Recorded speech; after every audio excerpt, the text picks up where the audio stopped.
Halo semuanya, sebelum kita mulai, saya mau mendoakan semoga Anda semua yang mendengarkan selalu diberikan kesehatan, keberkahan, dan pastinya kebahagiaan dimanapun Anda berada saat ini.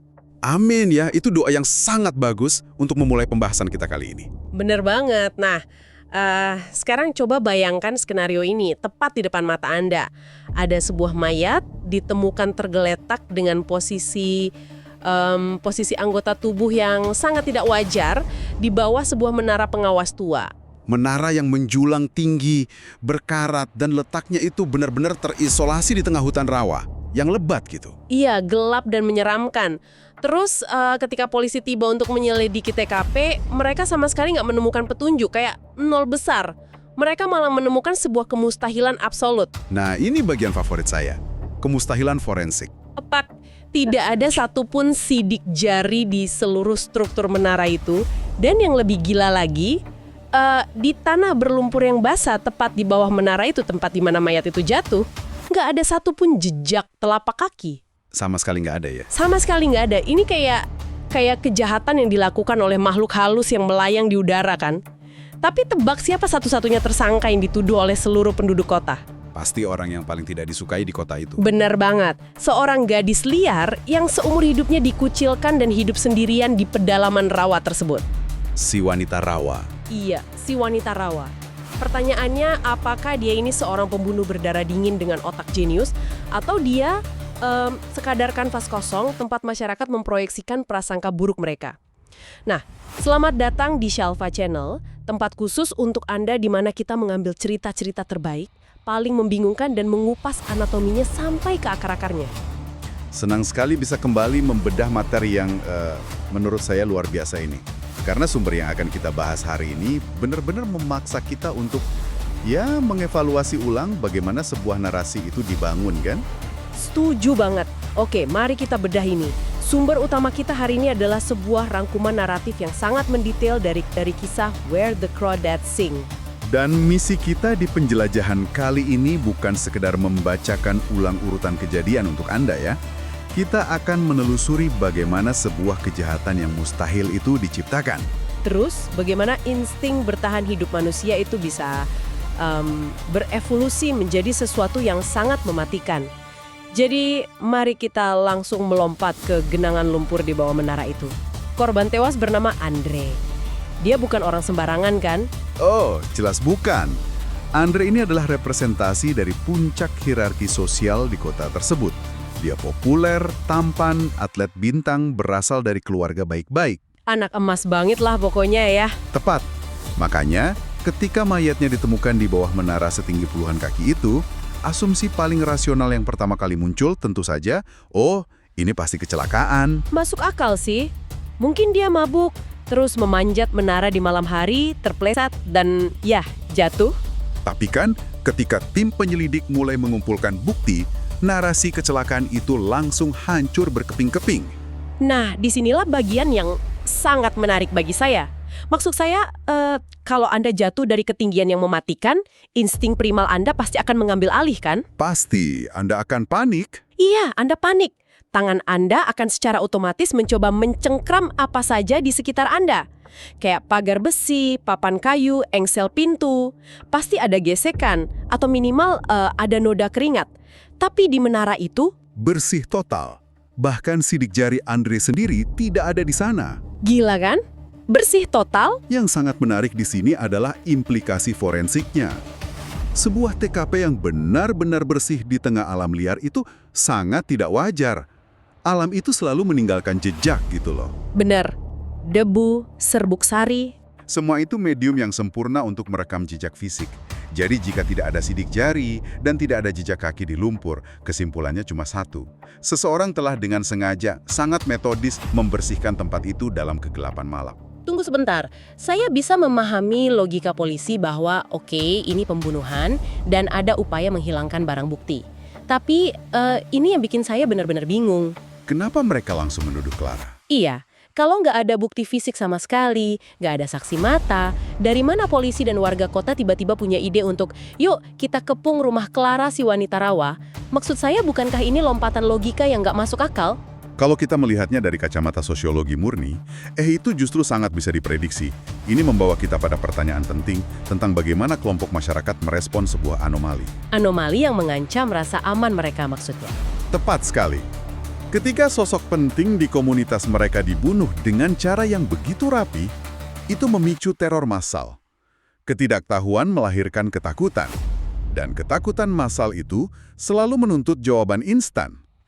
Jadi ini kayak menyalahkan murid paling pendiam di kelas atas sebuah keributan cuma karena dia terlihat berbeda. Analogi yang sangat pas. Masyarakat kota itu nggak pernah memahami Clara. Dia anomali. Dia hidup sendirian di gubuk, bajunya lusuh, nggak pergi ke gereja, nggak sekolah. Dia menyatu dengan alam yang mana dianggap nggak beradab oleh orang kota. Benar. Menuduh tetangga mereka sendiri yang berpakaian rapi itu terlalu mengerikan. Jauh lebih menenangkan bagi psikologis warga untuk memproyeksikan kejahatan itu ke si wanita rawa. Mengkambing hitamkan yang terbuang adalah jalan pintas yang paling mudah. Wow! Dan tentu saja ketika polisi datang bawa senjata dan anjing pelacak ke gubuknya, Clara melakukan hal yang bikin warga makin yakin dia bersalah. Dia lari. Berlari sekencang-kencangnya ke dalam rawa ya? Iya, bagi polisi lari itu sama dengan pengakuan bersalah.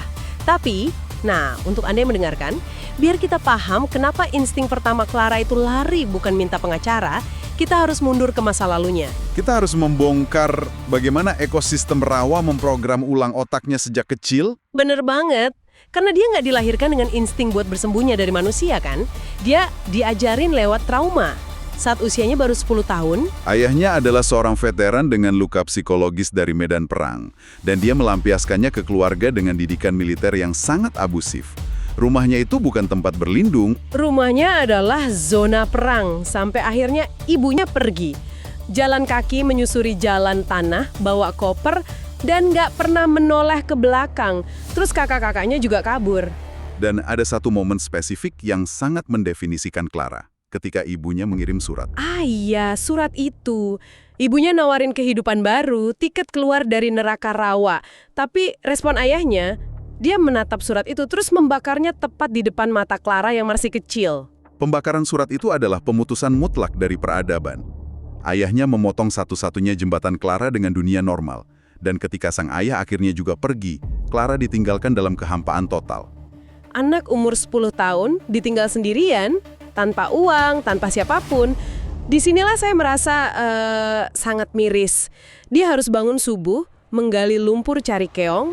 Hanya untuk dijual ke toko lokal demi sebotol susu. Dia diajari membaca, pasang surut air untuk bertahan hidup. Insting prajurit karena keadaan. Jika kita hubungkan ini dengan gambaran besarnya, apa yang kita lihat adalah evolusi mekanisme bertahan hidup. Rawa itu menjadi orang tua pengganti bagi Clara. Dan alam beroperasi dengan aturan yang beda. Nggak ada moralitas, nggak ada belas kasihan, ya kan? Tepat.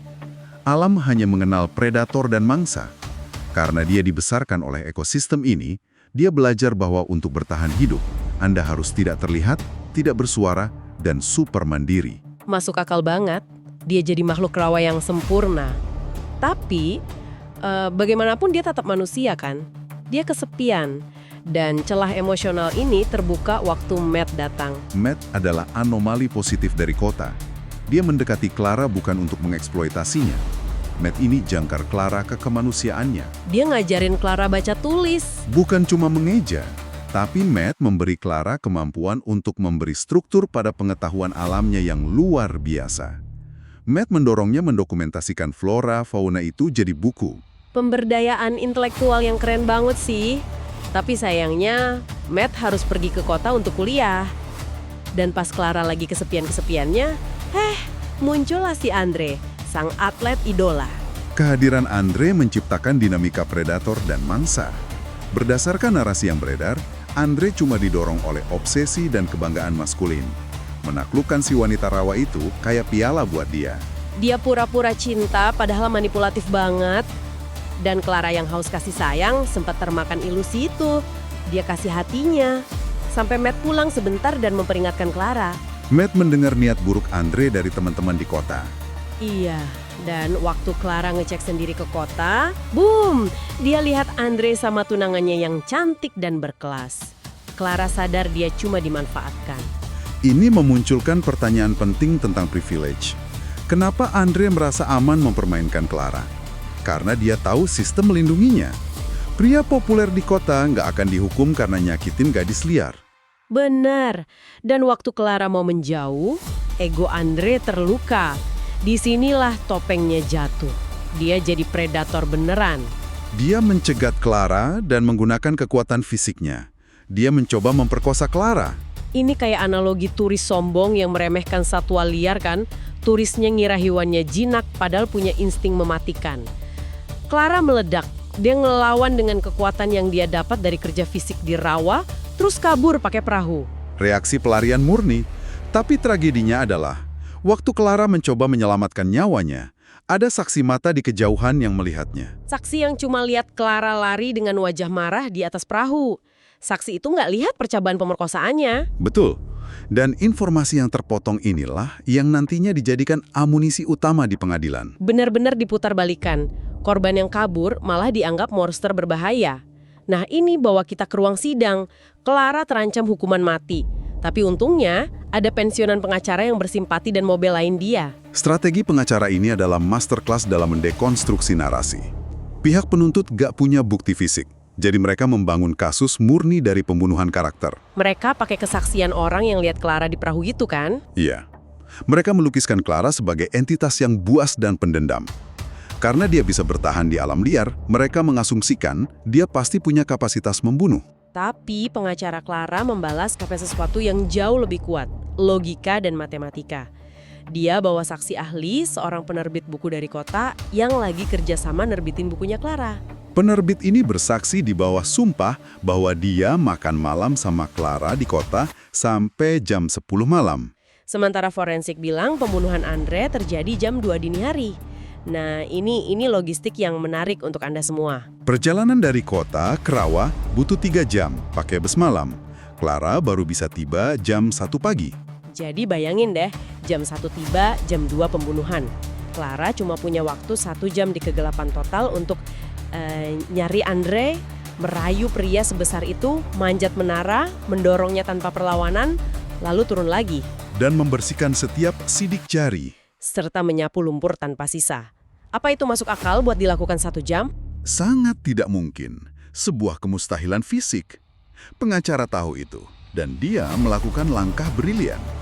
Dia membalikkan cermin ke arah warga kota. Dia mengadili moralitas mereka. Merinding sih. Dia bilang warga cuma butuh monster dan hukum butuh bukti bukan prasangka. Hasilnya, juri memutus not guilty. Clara bebas. Katarsis yang luar biasa ya.